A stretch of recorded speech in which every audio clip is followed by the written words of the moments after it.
Today I'm going to preach in a style that is known as narrative, a narrative story where you need to use your imagination.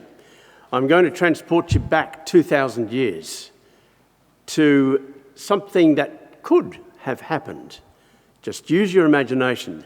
And to get into role, I'm going to take off my stole. I'll leave this here. And also my cross. And I'm going to take on the persona of a person. Okay? That's the little prelude.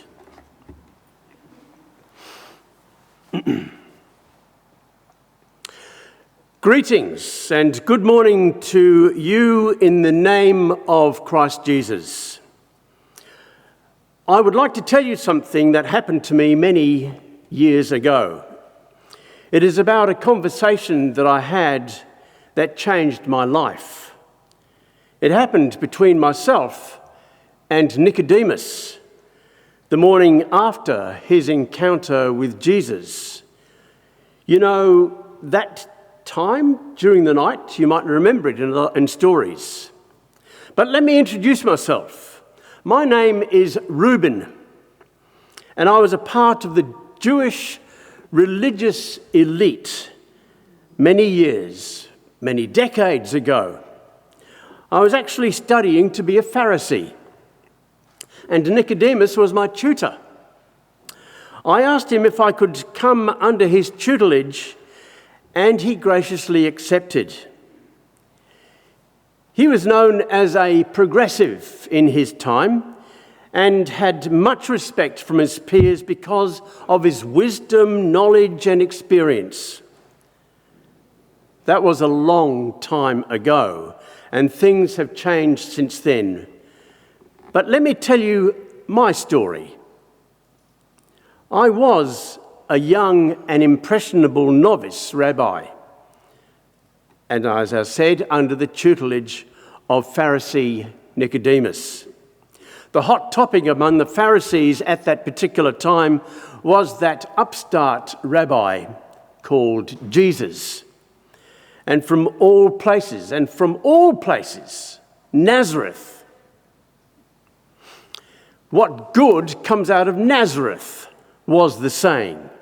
Well, it appears that many were saying that this Jesus of Nazareth was capturing the attention of many and among the common folk of the country, especially around Galilee.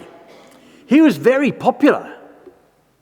Well, this Jesus was connecting with the people, and more disturbingly, for the religious hierarchy, giving them confidence to know that they had an uninterrupted access and communication to God. The Jewish religious hierarchy had for a long time established some strong laws about access to God and the laws of sacrifice and access of forgiveness. There was a system that ensured correct and rigorous interpretation of all the scriptures. But there was a growing resentment among the common folk that it was more about keeping power and control for the religious elite. You see, for the religious elite, everything had order, and everyone knew their place. Trouble was, this Jesus was unsettling the system, and the common folk were not only listening to him, but also questioning the interpretation and adherence to ancient laws, God's laws, that had been set for centuries. You know, the laws of which I am talking, no less than the 10 Commandments. But it was said that this Jesus had always claimed that he came to uphold the law and not to break it, and to help people understand why the laws were there in the first place. It was about community building and respect and consideration for all others. He had this not only but also approach. Not only must you not murder, but also not get angry, because anger can lead to murder. That's the potential.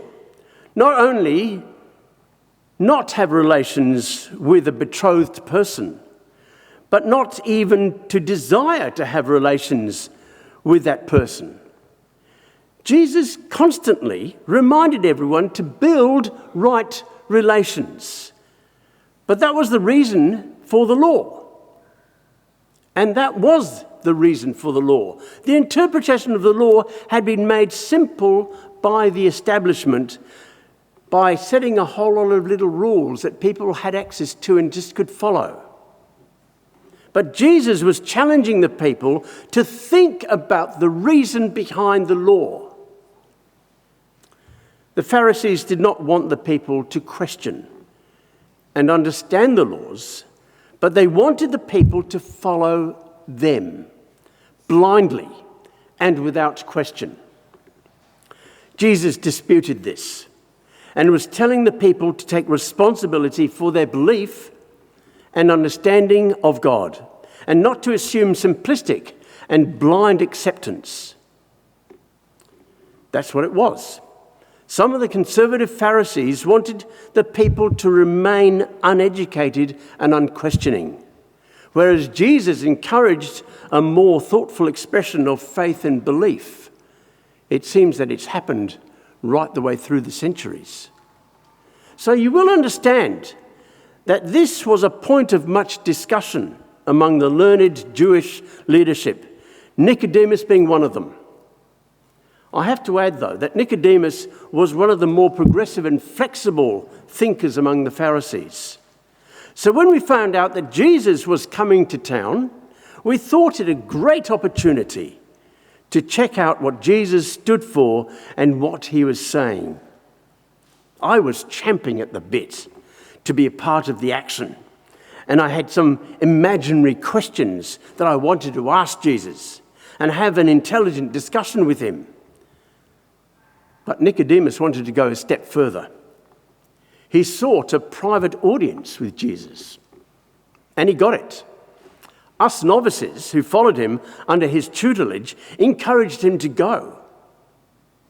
Well, Nicodemus said that the only time that he could go and see Jesus was at night, and when Jesus was less in demand. That was his excuse for going at night. Probably after the evening meal, when things were quietening down just a little bit. Some have said that Nicodemus did not want to be seen in a heavy discussion with Jesus. But I'll leave that to your opinion. What happened was an enlightening time for Nicodemus.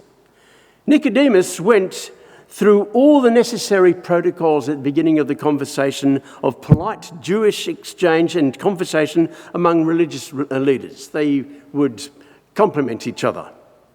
And so the usual pleasantries were observed. Well, according to Nicodemus, Jesus forewent all of that. And he immediately got down to the business of strong discussion as if there were no tomorrow.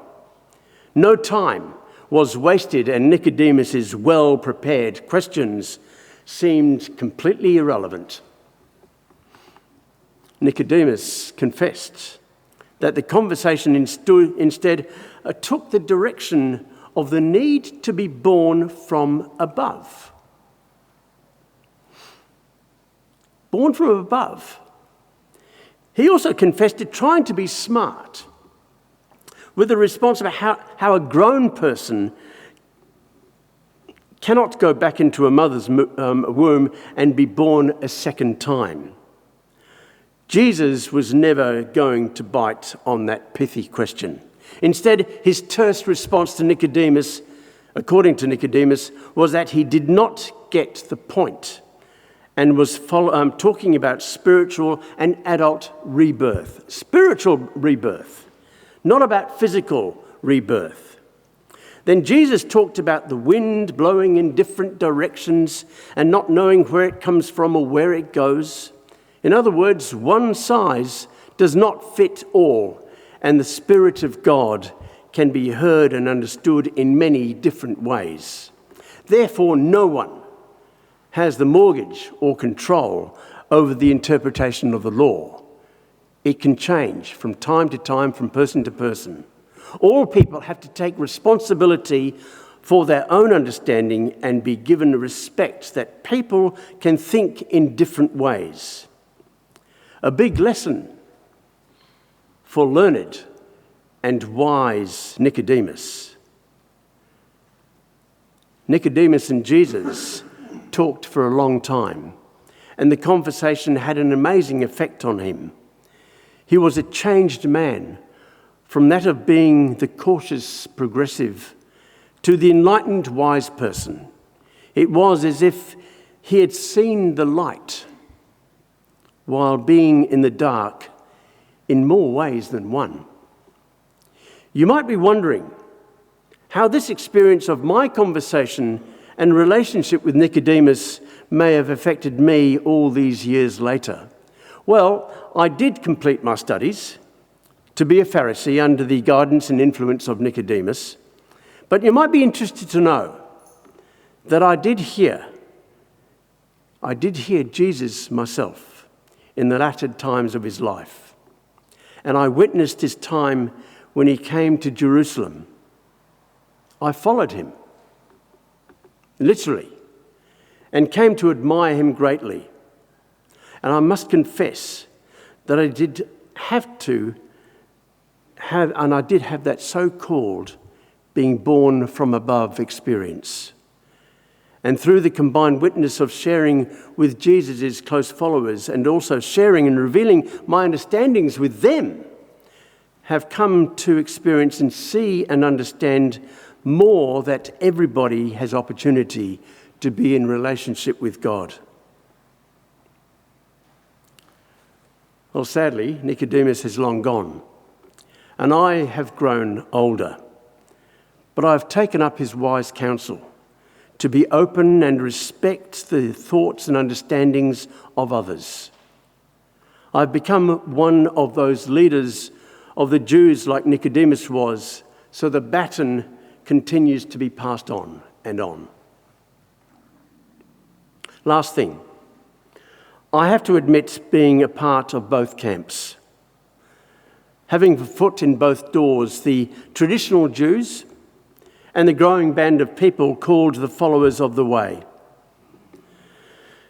They are dedicated and brave, and many have put their lives at risk by being open about their faith in Jesus. And I confess to having less courage. But I still like to stir the hornet's nest a little and provoking others into accepting the lifestyle and the views of those who seem different to ourselves. But then my older age tells me that we all stand on common ground with the feet that have trod in different places. From my limited experience of knowing Jesus, he seemed to have the knack of getting to know many different people and seeing the best in them. And if there is something of Jesus' example I would like to follow, that is the one, to see the best in everyone. Am I a follower of Jesus? Well, I think so, in my own and unique way. But I think that is the way Jesus would have encouraged for all of us. Jesus opened the eyes of Nicodemus to see differently and has done the same for me. For you here, only you know the effect that Jesus has had and can have on all of you. So I leave you with the same questions that I face. What does it feel like to admit that you do not have all the answers? What does it feel like to step out into the dark, wondering what God might have in store for you? My friend and teacher Nicodemus stepped out into the dark when he went to have a chat with Jesus. It was my conversation with Nicodemus the morning after that set my life of learning and taking responsibility for my faith. So yes, I have been born from above, just as Jesus said to Nicodemus. I believe from experience that being born from above is the difference between being a spectator and being a participant. It is the difference between theory and praxis. It is the difference between having head knowledge about God to being in relationship with God and with the whole of God's creation. Indeed, it is about building right relations with everyone and everything that God has created. That, I believe, is being born from above.